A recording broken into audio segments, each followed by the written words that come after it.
Okay, let us continue. Okay, the Gemara now tells us a story on the very bottom of Daf Samech Dalet Amud Beis, the bottom line. We are talking about situations where, based on your interaction with the Gentile, you've been able to verify that he no longer worships Avodah Zarah. And on that basis, the Gemara is telling us that there are certain leniencies. So, Rav Yehuda Shardale Kurbana La'avidrana Biyom Edom. Rav Yehuda, now normally you're not allowed to send a gift to someone in the proximity of their holiday. That was the very beginning of Maseches Avodah Zarah, because you don't want them to praise their idolatry because of any activity that you've been involved with. But Rav Yehuda sent a gift to this man whose name was Avidrana on their holy day. Amar Yadana Beidelo Polach La'avodas Kochavim. And he said, you know why? Because I know that he doesn't worship idols.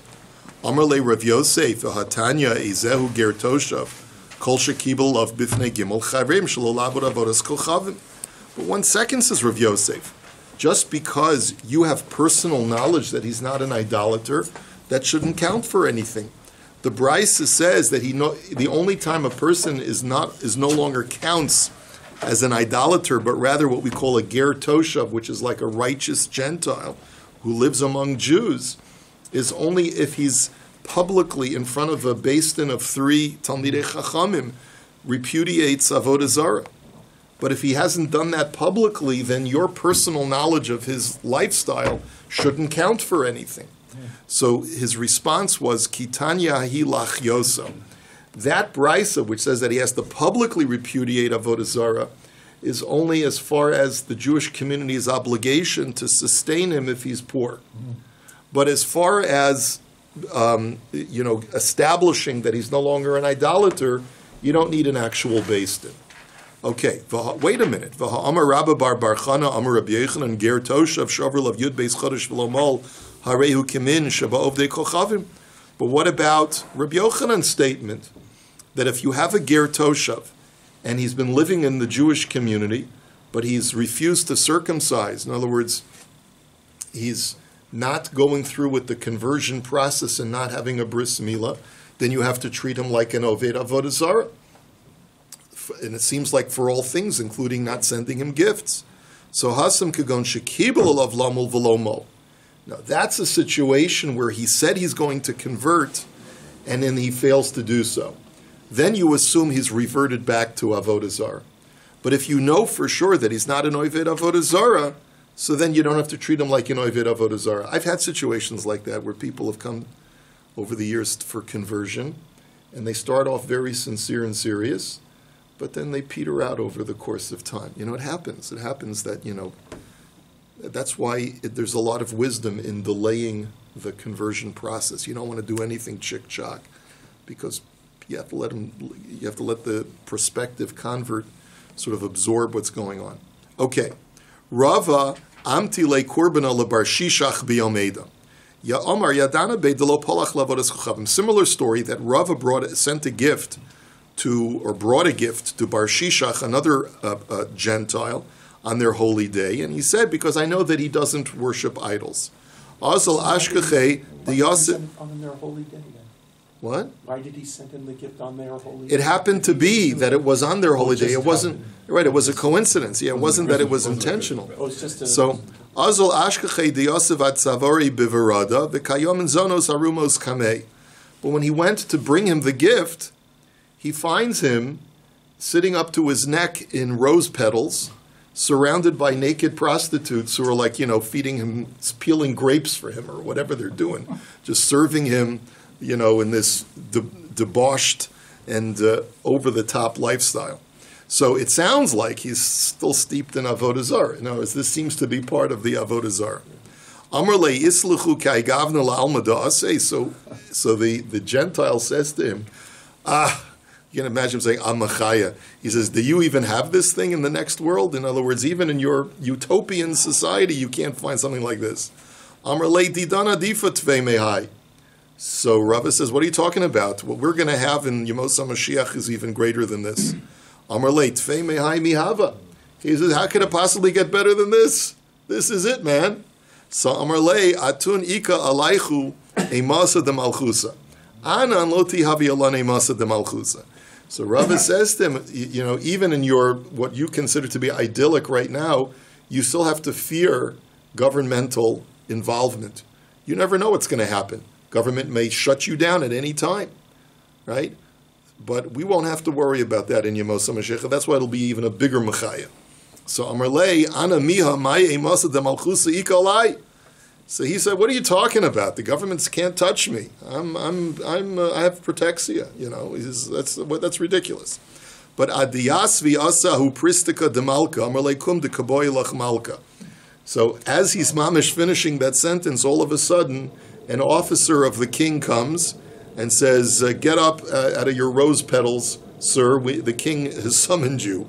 You need to appear before the king." Ki nafik va'azil amar lei eina deboy lemechse lechu bishusa tipoka. So as he's getting up to leave with this officer of the king, he says almost like a blessing in the form of a curse to the enemies of the Jews. Basically, he says anyone who gazes at the Jews contemptuously should have his eye knocked out, because clearly, Rava, because you pronounced about me that I have to worry about the government. That's why the government Pinkelach shows up. So Amalei Rava, Amen. So Rava says Amen to that blessing or curse. So Paka Ene Devar Shishach. And at that moment, Bar Shishach's eye dislodged, because basically, since Rava had answered Amen to that curse, he was really cursing himself, Bar Shishach, because he basically had looked at Rava contemptuously himself.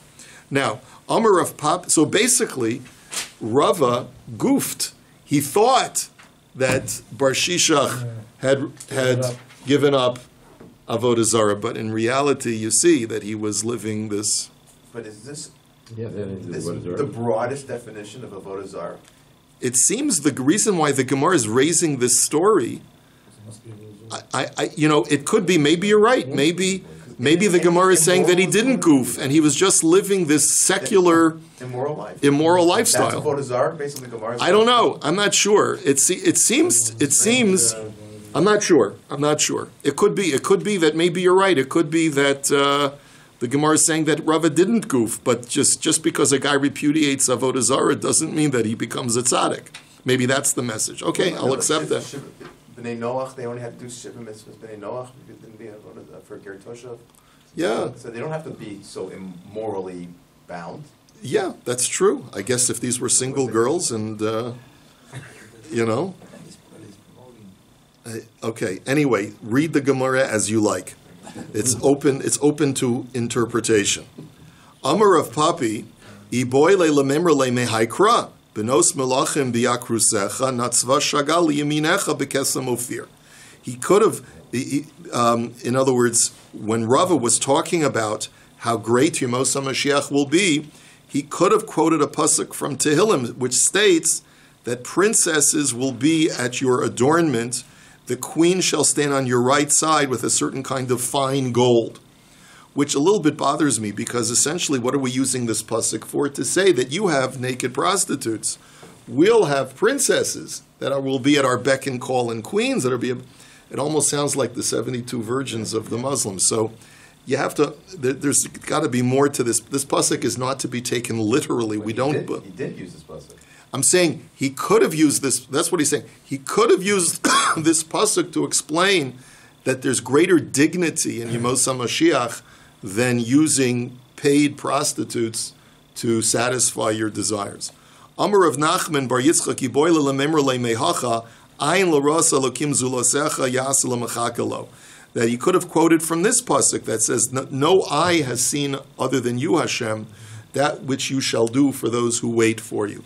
So granted, you can imagine in your mind's eye the greatest kind of pleasure, like this guy with the rose petals and the prostitutes, but what's awaiting for us in the future world is even greater than that, and it's not even imaginable how great it's going to be. Let's go on. Now, the Mishnah was talking about the following thing. If a Gentile hires a Jew to schlep wine of Avodah Zarah, So the Jew is not allowed to benefit from those wages. The wages are asur b'hana, just like the yayin nesech is asur b'hana. However, if the Gentile hires the Jew to do other labor, and in the course of that he says, by the way, would you mind just schlepping that barrel over here? So then the Mishnah said it's okay, because you didn't hire me to schlep a barrel, it just was incidental, but you hired me, let's say, to paint your house. And in the course of my painting the house, you noticed that I had my dungarees on, so you asked me, do me a favor, just bring that barrel over here. So that's incidental, and the Mishnah says that therefore there's no problem taking wages for painting the house. So the Gemara says, Va'afal gavdelo amar le'itu say erev. It sounds like from the Mishnah that you're allowed to benefit from the wages, even though the Gentile did not ask you to schlep the yayin nesech after hours. Meaning that, let's say the Gentile hires you to work from 9 to 5. So it sounds like even if 5 o'clock hasn't arrived yet, and he asks you to schlep the barrel, it's still okay because it's only incidental to the main job that he hired you for. But let's raise a contradiction or a minhi. Hasocher es hapoyel uliitu say erev amarlo ha'avir chavish nesech mimakom lamakom scharo mutter. So the Brisa, however, seems to say that it's only mutter to benefit from the wages if he asks you after 5 p.m., after the workday is over, to schlep the barrel, because then it's clear that he's not paying you for that schlepping. Right? So, taima do amar leili to say erev in kuli al malo. So it's mashma from the Brisa that it would not be mutter if he asked you to schlep the barrel during the workday. So how do you reconcile that? So amar abaya kitnan nami masnisin do amar li to say erev tanan. So the Gemara answers taka. That's Abaya says that's taka. I have to read the Mishnah. The Mishnah only permits you to benefit from the wages when he asks you to schlep the barrel after the regular workday was over. But if it's during the workday, granted, the Mishnah will not allow you to benefit. Rava amar lo kasha, hada amar le haver li mea chavuyos b'mea prutos, hada amar le haver li chavis b'pruta. Rava says, no, that's contrived. I have a different answer where you don't have to reinterpret the Mishnah. There's a difference in the way that this contract was originally stipulated. Let's say the Gentile hires me to schlep barrels of oil. And in the course of schlepping the barrels of oil, there's also barrels of yayin nesech. So it depends on how the contract was stipulated. If he says, I have 100 barrels, and so your job is to schlep the 100 barrels from point A to point B, and if you do so, I pay you $100 at the end of the day, so then the halacha is that if one of those barrels was yayin nesech, so you can't benefit from any of that wage at the end of the day, because mixed into it is yayin nesech wages. However, if he said, schlep barrels for me and I'll pay you $1 a barrel, so then if 99 of the barrels were not yayin nesech and only one of the barrels is yayin nesech, that's what our Mishnah is saying, is that you're allowed to take $99 and take $1 and throw it into the ocean, throw it away. Okay? V'hatanya, so, and that's how you reconcile the two. The Brisa, which says that it's usher if it's during the course of the day, is talking about where the contract was 100 barrels, $100. So then it's all usher. But when the Mishnah says that you can benefit, it's saying you can benefit from the $99. Just discard the dollar. Is talking about when it's $1 a barrel. So v'hatanya, and this is the Brisa that proves that, because it says hasocher es hapoyel. V'amar lo ha'aver li mea chavuyos b'mea prutas v'nimtzeis chavis sholiyai nesech b'nein scharo aser. But chavis b'pruta v'nimtzeis chavis sholiyai nesech b'nein scharo mutter. And this is the indication that if I hire a guy to say, schlep 100 barrels for $100, and one of those barrels is yayin nesech, then I cannot take the paycheck at all. I have to completely discard it. But if he says $1 for every barrel that you schlep, so then I'm allowed to benefit from the barrels that I schlepped that were not yayin nesech, and I only have to discard the payment for the barrel that was yayin nesech. Yes, when he says one second, Shlomi. In the earlier example, he said if he worked after 5 o'clock and schlepped the barrel, he's okay. But I thought we learned we couldn't do work for free for going. That's an interesting point. I guess the Gemara will explain is that this is goodwill so that he'll employ you in the future, in which case you're not doing it for free. You're doing it for your own benefit.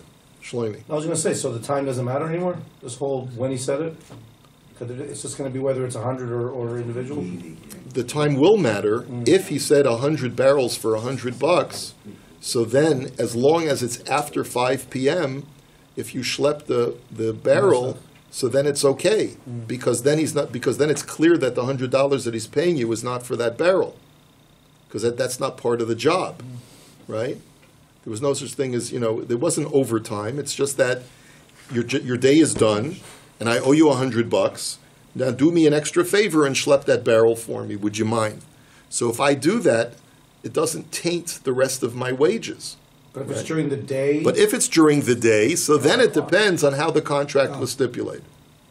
Okay, that's the His maskana. relationship. So how a stipulated better- saves you during the day? And What? then His you're better relationship with the employer isn't considered a hana. Like he's doing that after. Presumably because it's not directly related to the money you're getting. You are getting a hana, perhaps, but it's not a tangible hana that you can say that this item is therefore usher because of yayin nesach. Okay? Weiter. Hasocher es hachamor lahavi alei yayin nesach scharo usher. The next case of the Mishnah was very similar to the first case. First case is where the Gentile's hiring a Jewish laborer. The second case is where the Gentile is renting a Jewish-owned donkey. So in that situation, if the Gentile rented the donkey in order to schlep yayin nesach, so the Jewish owner is not allowed to accept compensation. The compensation is also usher because it's directly related to benefit from yayin nesach. So the Gemara says, Hasulam ali hainu reisha. So the Gemara says, why did you need to create a second case, which is almost identical to the first? Why can't I infer this from the first case? The Gemara answers, Seifa itzricha le sachra leishev aleha, afal pi sheiniach obe kochavim legino aleha scharo mutter. So the Gemara says the chiddush is as follows, because the second part, the converse is, when is it mutter to take wages? When the Gentile rented the donkey in order to ride it. But the chiddush is that even in the course of riding it, if he takes his flask of avodah zarah wine and stores it in the saddlebag, it's still okay. It's still okay because that's not part of the rental. So the Gemara now says, Lememra delogin lav, and the gear says lav darchehu laosuve. That seems to imply that it's not normal for a person to store a flask or to store his accoutrements when he's renting a donkey. And that's the reason why when he's paying you, he's not paying you for that, and therefore you can accept the payment for the rental. But that seems to be contradicted by the following. Or minhi, hasocher es hachamor, socher meniach aleha kesuso uleginaso umizonosav shel oso haderech, mikan va'ela chamar ma'akev alav. So the Brisa states as follows. When a person rents a donkey, so the renter, together with riding the donkey, in other words, people would typically rent a donkey in order, because they need to take a journey from point A to point B. And typically what would happen is that in the course of renting the donkey, you would also have the donkey owner accompany you to lead the donkey. So you ride on top of the donkey as the renter, you have the owner of the donkey lead you. So what are the rights of the renter and what are the rights of the donkey driver? So the rights of the renter are that not only is he allowed to sit on the donkey, but he's also allowed to load up the donkey with all the provisions that he needs over the course of the multi-day journey to get from point A to point B. So if, let's say, it takes 5 days to get from point A to point B, he's allowed to load up with 5 days of provisions, of food and drink, in order to get from point A to point B. And chamar meniach aleha saorim v'tevin u'mazonosav shel oso hayom mikan va'elach socher ma'akev alav. But the donkey driver has less rights. He's only allowed to place on the donkey provisions for 1 day for both himself and the donkey. So he can load up barley and hay for the donkey, and for himself his own foods, but only for 1 day. Because as we'll see, there's an assumption he'll be able to stop off and pick up other provisions on the way. But basically what we're saying is that any more than that, you can't load up the donkey because the renter can say it's going to slow us down. And the donkey driver can say, you're compromising the weight on my donkey and you're going to depreciate my donkey. So the question that the Gemara is asking from this brisa is, how can you tell me that it's not the norm for someone who's riding a donkey to store his flask in the saddle? You see very clearly that it is, to the point where a renter, that's what one of the renter's rights is, that he has a right to store his provisions. So Amar Abaya nihi dolagin dina hulos uvemiha ilo mosiv leimi amrin le nechile agra deliginasa. So Abaya gives a very legitimate answer, which is very simple. It is normal for people to bring carry-on baggage when they take a donkey trip. However, you don't get a discount when you don't bring carry-on. It's just like just like in most airlines, except for like Wow Airlines or something like that. But most regular airlines, it's the same price for the ticket whether you bring carry-on or you don't bring carry-on, right? But there's limits. You got to make it fit into that metal thing that they have at the airport, right? So there's limits, just like in the brisa, that you're limited to how much you can bring with you. But even if you don't bring anything, they don't deduct, they don't reduce the price of the rental or of the ticket. And that demonstrates that the rental fee that you're paying for the donkey is not for the storage of the wine flask, but rather it's for the riding fee. And that's why it's not directly benefiting from yayin nesech, and that's why it's okay. So the Gemara now says, hey chidami. Now you have to explain to me why there's this double standard. The renter gets to take 5 days of provision for a 5-day journey, but the donkey driver only can take 1 day of provision. So why is that? If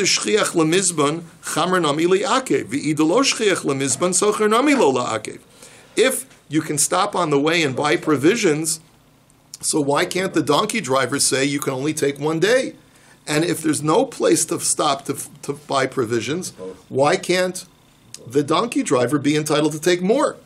So Amar of Papa lo tzricha d'shchiach lemitrach ulemizban me'una le'una, chama darche lemitrach ulemizban, socher lav darche lemitrach ulemizban.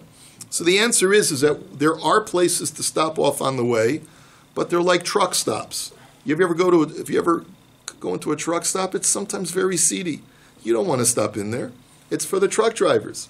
So it's normal for a donkey driver to stop off and be matriach and go to the burden of having to stop off. He knows where to go. And sometimes these places are inconvenient to stop off at, but that's expected that as a donkey driver, you go to those places, right? But a customer is not expected to stop off at those places. But they're going together.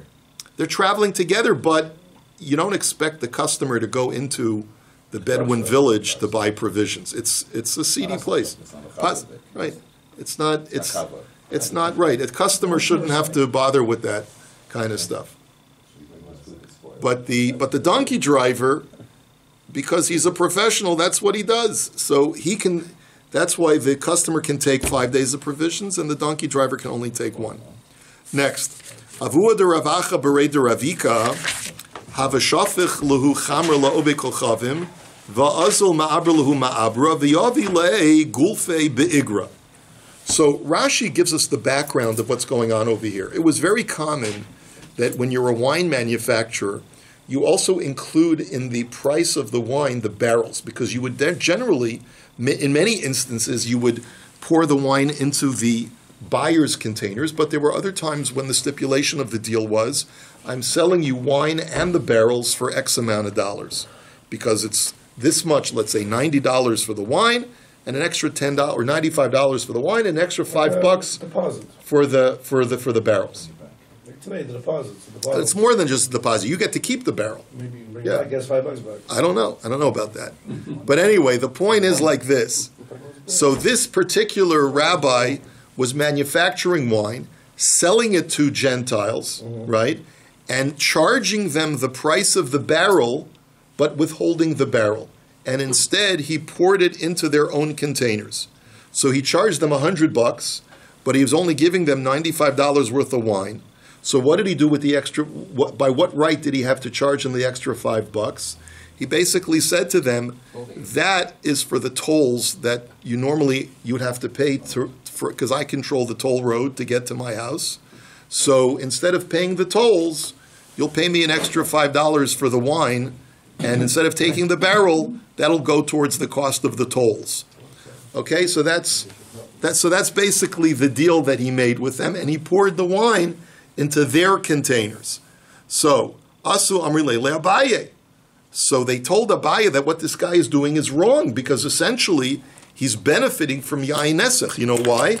Because when he pours the wine into their flasks instead of his own barrels, he's making the wine Yain Nesach, and he's benefiting thereby, because once it hits their flasks, the flasks are treif, they have residue from the previous Yain Nesach that was in there, and his kosher wine is becoming Yain Nesach when he sells it to them, and he's benefiting from Yain Nesach. So Amr Lahu ki katorach behetera katorach. So Abaye said no. When he's pouring the wine, when he's pouring it in, it's still kosher. It only becomes non-kosher after it hits the flask. By that time, it's already theirs. So therefore, the exchange of sale takes place when the wine is still kosher. So therefore, they're paying him for kosher wine. So v'harotza b'kiyumo d'lo nitzteru ziki. But 1 second, they said to him, but the very fact that he wants those flasks to remain intact and not crack, in a sense, he's benefiting from the flasks themselves. Because if the flasks were to crack, he'd have to provide them his own containers. So isn't he benefiting from Yain Nesach by getting $100 instead of $95? So he said, no, Damasni behadayu. So Abaye said, no. What if he stipulates to them, the cost is $100 without the barrel, and even if your flasks break, I don't have to provide you with any containers. So since that was the stipulation, he's not benefiting from the flasks. I don't care about your flasks. You come without containers, then you're out of luck. I'll just pour the wine into your shoes or whatever. But it's just, in other words, so I'm not benefiting directly from the flask. Inami demaisu pristiki bahadayu. Or alternatively, they bring outer containers for their flasks, hard containers, basically made out of earthenware, that in the event that the flasks crack, the wine will still be protected by the outer containers. And therefore, he's not directly benefiting from Avodah Zarah Yain Nesach flasks. So, v'haka ma'abra luhu ma'abra dekatarach bi'isura. But 1 second, he's still benefiting, because if he's collecting the tolls based on the fact that they're going to use the toll road to transport their wine, isn't he benefiting from the transportation of Yain Nesach? Shouldn't we forbid him at least to collect the $5 for the toll road? Because he's benefiting from their use of Yain Nesach. So the Amar Leila Mavruya Meikara Inami Dinakiti Beikitri. So the answer is no. He's comping them for the toll. That's the way it seems that Rashi is learning. In other words, it's not that he's charging them for the toll, but basically he's saying that if you pay me $100, I will make it like it's a prepaid toll, and you get it for free. So I will tell the toll collector that when he sees you guys, he should just flag you through. Or he says, give him the sign, give him the password that I'm giving you, so that he'll wave you through. And essentially what it seems from Rashi is that even though it's true you are benefiting in some way because you're getting an extra $5, but it's so indirect that we can be matered. You're not directly benefiting because they're not paying out money when they cross the toll to transport their Yain Nesach. So that would be like they're paying you for transporting Yain Nesach, which would be like paying someone to have your donkey transport Yain Nesach, your bridge or your road to transport Yain Nesach. It's not that way. He's just saying that you can go for free. And then you pay me $100. Why do they even want to buy the Jews kosher wine? Can't they buy cheaper somewhere else? No, who's to say? Maybe he made excellent wine. Even today, people buy kosher wine because of the quality. You know, But the owner knew they're going to be using it for Avodah Zarah. Blessed by the rabbi. it's irrelevant what they're using it for. There's an assumption that it becomes Yain Nesach as soon as they take possession of He it. can benefit, and if he knows for sure it's going to be Yain Nesach, he can still benefit from that money. He can still, because at the time when he's selling it to them, it's not Yain Nesach. You can do with it whatever you want. It's once it's out of my hands, then yes. It's not like a sayaya. What? It's not like a... Is there a lifnei iver? That's really the question. Is there a lifnei iver by giving a Gentile wine if you know he's going to be using it for Yain Nesach? So it could be taka that as long as you don't know for sure, then it's okay. There is an Isser of Lifnei Iver for a goy. Yeah, there He is. knows for sure, The because he's made up this other scam about the toll. No, he doesn't know for sure they're going to use it for Yain Nesach. Halachically, you have to treat their wine as Yain Nesach wine because it's mixing with the So it's not the for previous sure. wine in the It's not for flasks. sure. No, he doesn't know for sure. But it's a very good point that you Why are raised. you worried about if the goys eat that? Chazal learned from the psukim that Lifnei Iver applies to goyim as well. You're not allowed to be machshel a goy.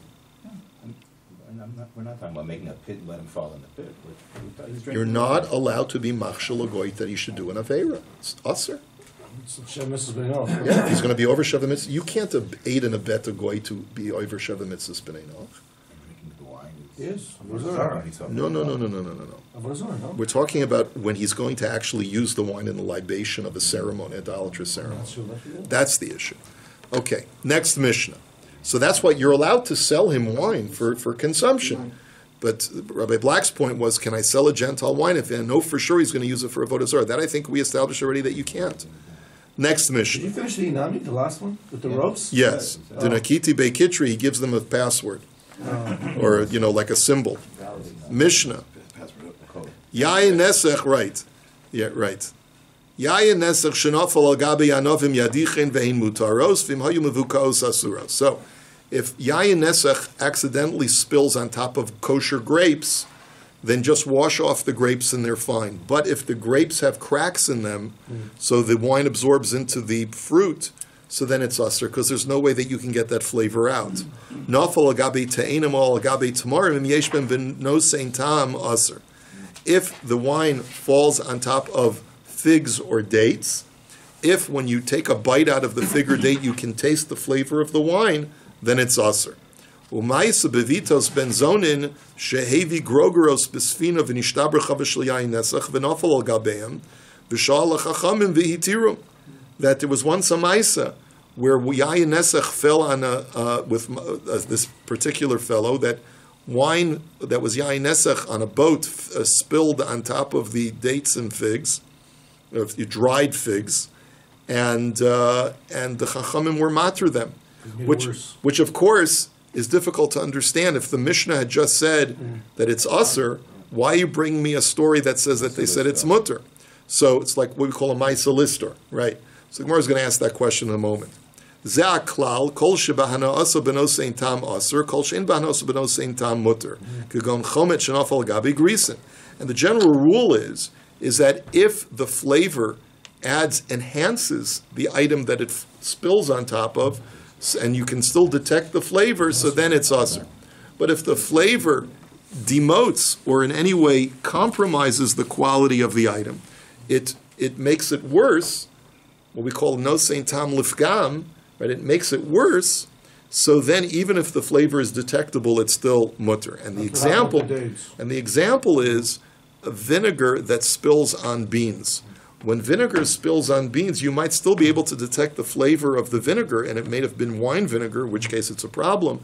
But since it diminishes the flavor, then it's still mutter.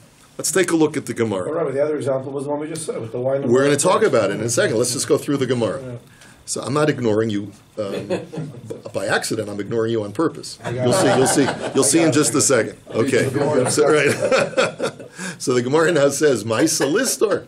So the Gemara says, "You're bringing me an illustration in the story of Ben Zonin, which seems to contradict what you just said. That if the wine falls on top of dates and figs, then it's going to be aser." So the Gemara says, "Chasuri mechser of alchi ketani." It's what Shlomi was saying, that there's a shtickle missing from the Mishnah that has to be inserted as follows: Im no sein tam lifgam hu mutter. If, however, the wine that spills on the produce is lifgam, it taints the flavor instead of enhancing the flavor, so then it's going to be okay. Umay sanami bevitos benzonin shahayamevi grogros besfina v'nishtaber chavesh yayinesach v'nafal game b'maisel lifnei chacham v'hitirum. And that's the story. The story is that the reason why the Chachamim permitted the dried figs that had the Yain Nesach spill on them on the boat was because when someone took a bite and they said, ugh, it doesn't taste as good because it's got that Yain flavor. And therefore they said it's okay. So why'd you need the second one with the vinegar and the beans? Those are the same thing. Because it really is the same Why did you thing. need it? But I guess because that piece really, the text is chaser, so they just want to clarify. If it wasn't chaser, they wouldn't have needed the second. Perhaps you're right. Hahu kri dechiti denafal lechavisa diyayinesech sharye rava lizvunei laovdei kochavim. There was once a maisa. There was a pile of grain, a pile of wheat, and a barrel of yayinesech burst and spilled all over the wheat. And so Rava said, we can't allow a Jew to consume the wheat, but what we can allow is that you can get hana. You can get hana by selling it to an ovid kochavim. So the Gemara says, Eisvei Rabba bar livoy l'Rava, beged sha'avad bo kilayim ha'izah areza lo yimkren la ovid kochavim, that v'lo yasena mirdas l'chamor, aval oso tachrichen l'meis mitzvah. So the Brisa says that if, let's say you have a garment, let's say it's made out of wool, but by accident there's one thread that the weaver inserted made out of linen. So we know that this garment is shatnez and we can't find the linen thread to remove it. It's not visible because it all looks like one homogeneous garment now. So how do we know it's there then? Because the weaver tells us that he accidentally wove it in. Wow. So the question now is, what are we supposed to do with that? So the Brisa says you're not even allowed to sell it to a Gentile. Why? Because the Gentile may turn around and sell it to an unsuspecting Jew. And so we're going to cause a Jew to sin with shatnez without his knowledge. They didn't have shatnez labs back in those days where you could test it, right? So the Gemara now says, and furthermore, you're also not allowed to make it into a saddle for a donkey because, the saddle cloth for a donkey, for the same reason that a Jew may end up riding that donkey. What are you allowed to do? You're allowed to make it into tachrichin for a corpse, which is startling when you think about it, because what about Tchias HaMesim? By Tchias HaMesim, Jews will arise at the time of resurrection with their clothing, according to the Gemara. So he's going to be wearing shatnez.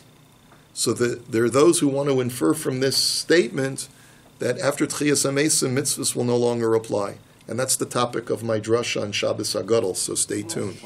So the Gemara now says, La'oved kochavim my time alo, dilma asi lizvune li Yisrael, hachanami asi lizvune li Yisrael.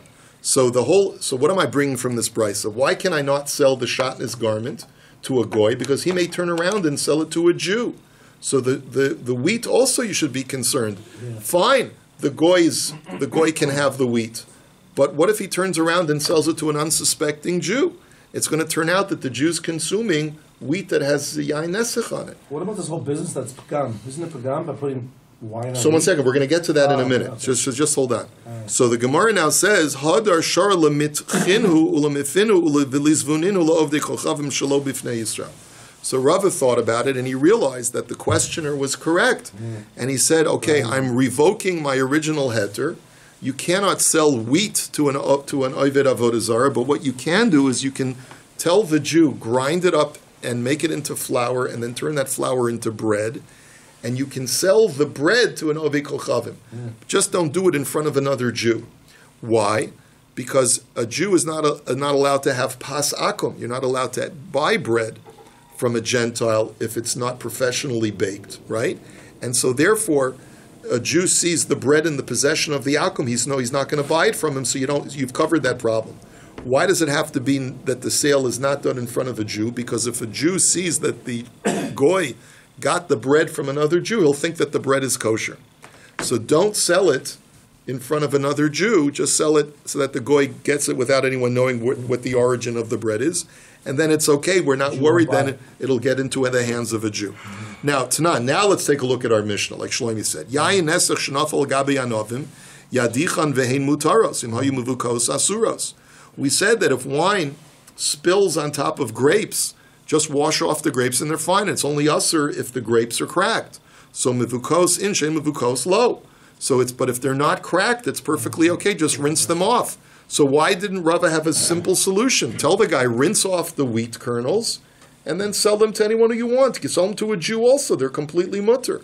So Amar Rav Papa, Shiny Chiti, Hol V'agav Tzirayu Kimevukos Damyan. The answer is that each kernel of wheat has a crevice in it, has that indented crevice. And as a result, it's as if they're all cracked. And therefore, the wine absorbs into the kernel, and there's no way that just by rinsing it with a surface wash, you're going to get out the flavor. What if there's a crack and it's gum? The two of them overlap. So, right, if it's no St. Tom Lefkam, it's okay. Even But- if there's a crack. Right, but the assumption is, That's right, not. that it's not no St. It Tom makes it taste Lefkam. better. That's no St. Tom And the Lishma. same with the example, the first one in the Mishnah where it talks about where it goes into the cracks of the grapes. Right. It makes it better. Because if Right. it's gum, even if it had cracks, it You're would right, be that's more- exactly right. Okay? We'll hold it here for today.